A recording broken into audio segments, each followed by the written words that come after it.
توبہ قبول نہیں ہے. بالکل درست فرما رہے ہیں علامہ صاحب. یہاں وقت ہوا ایک چھوٹی سے بریک کا. بریک کے بعد واپس آئیں گے اور اسی حوالے سے مزید بات بھی کریں گے. رمضان کا دوسرا عشرہ جس میں توبہ اور مغفرت کی دعائیں بہت زیادہ بتائی جاتی ہے کہ اس طرح سے آپ اللہ سے توبہ کر سکتے ہیں. علامہ صاحب نے بہت ہی ڈیٹیل میں بتایا کہ کون سے ایسے گناہ ہیں جن کی معافی مل سکتی ہے. بے شک آپ کی آخری سانس تک اللہ تعالیٰ آپ کو موقع دیتا ہے کہ آپ اپنے رب سے معافی مانگ لیں. جو بھی آپ کے گناہ کبیرہ صغیرہ جو بھی گناہ ہوئے ہیں وہ آپ آسانی سے جو ہے اگر اللہ سے معافی مانگے تو وہ آپ کو معاف کر دینا والا ہے. بے شک وہ معاف کرنے والا ہے, وہ رحیم ہے, وہ کریم ہے. ناظرین حاضر ہوں گے چھوٹی سی بریک کے بعد.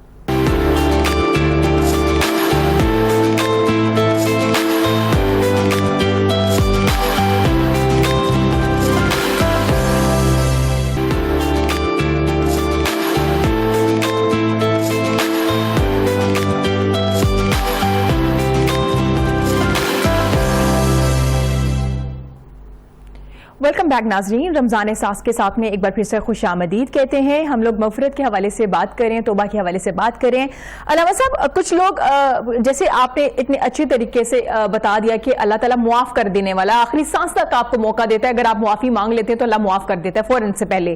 تو کچھ لوگ ایسے بھی ہوتے ہیں جن کو پتا ہے کہ جیسے مجھے بھی پتا ہے کہ اللہ مجھے معاف کر دے گا اور وہ یہ نیت بنا لیتی کہ کوئی بات نہیں, اگر میں یہ گناہ کر بھی لوں گا اس کے بعد میں رو کے توبہ کروں گا تو اللہ مجھے معاف کر دے گا. اب اس کی نیت کیا ہے کہ میں اس لیے گناہ کر رہا ہوں کیونکہ مجھے اللہ معاف کر دے گا, تو کیا پھر بھی معافی مل جائے گی؟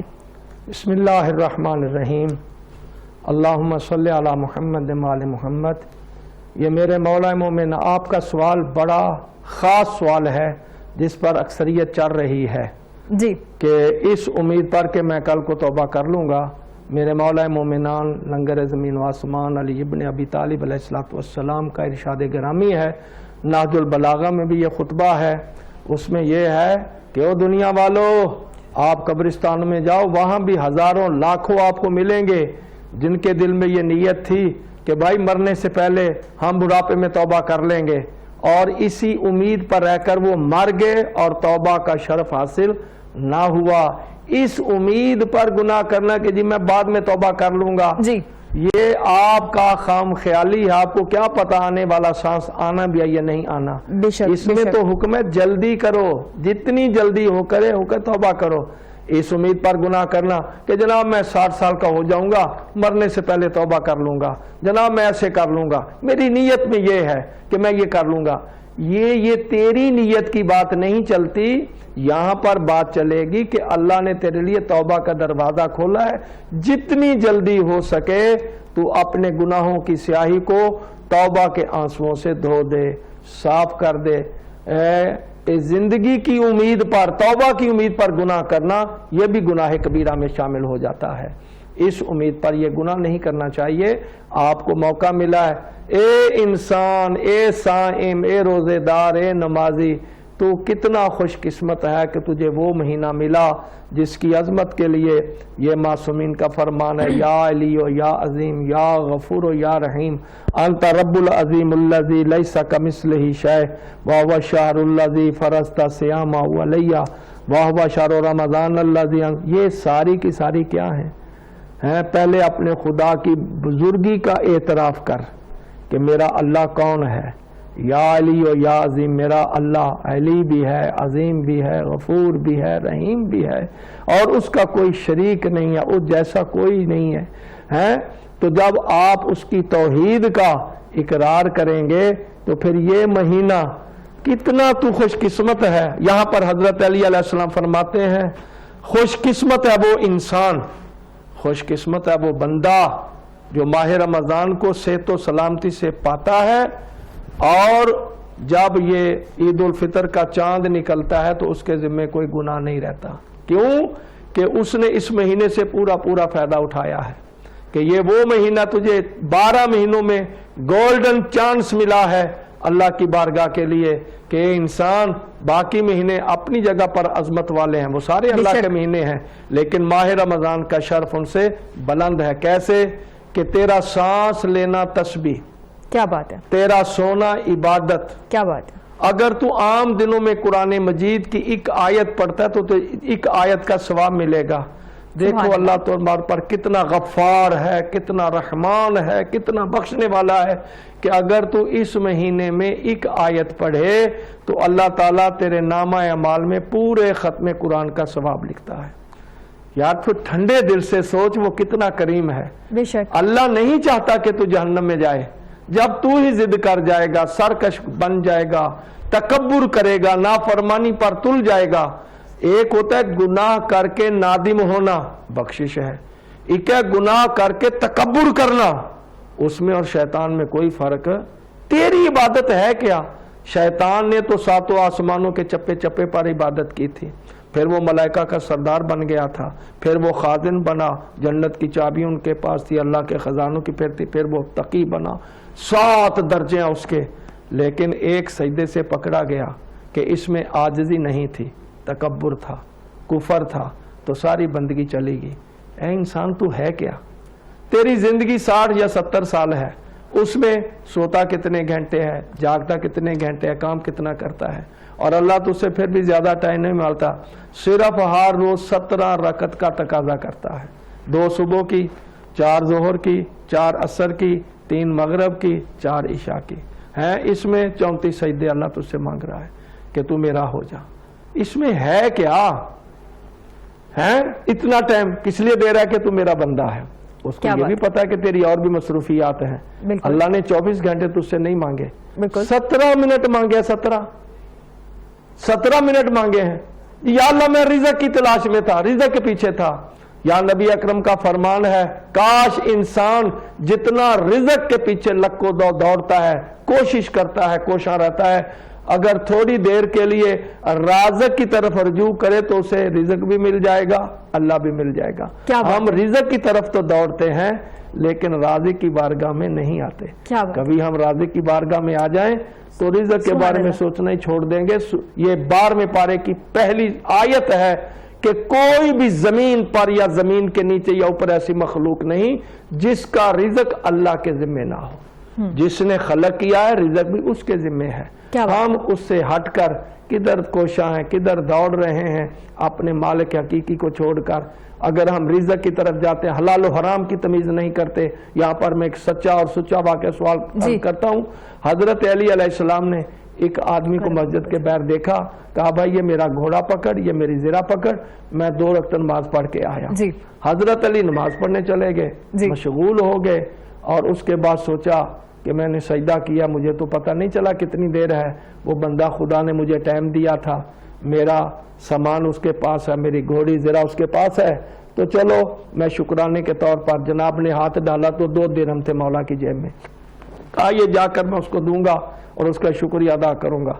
وہ بندہ جلدی میں تھا، اس کو شعور نہیں تھا، اس نے گھوڑا وہیں باندھا، زرہ لے کر چلا گیا۔ تو جناب نے آ کر اپنے گھوڑے کو پکڑا، دیکھا کہ زرہ بھی نہیں ہے، وہ بندہ بھی نہیں ہے۔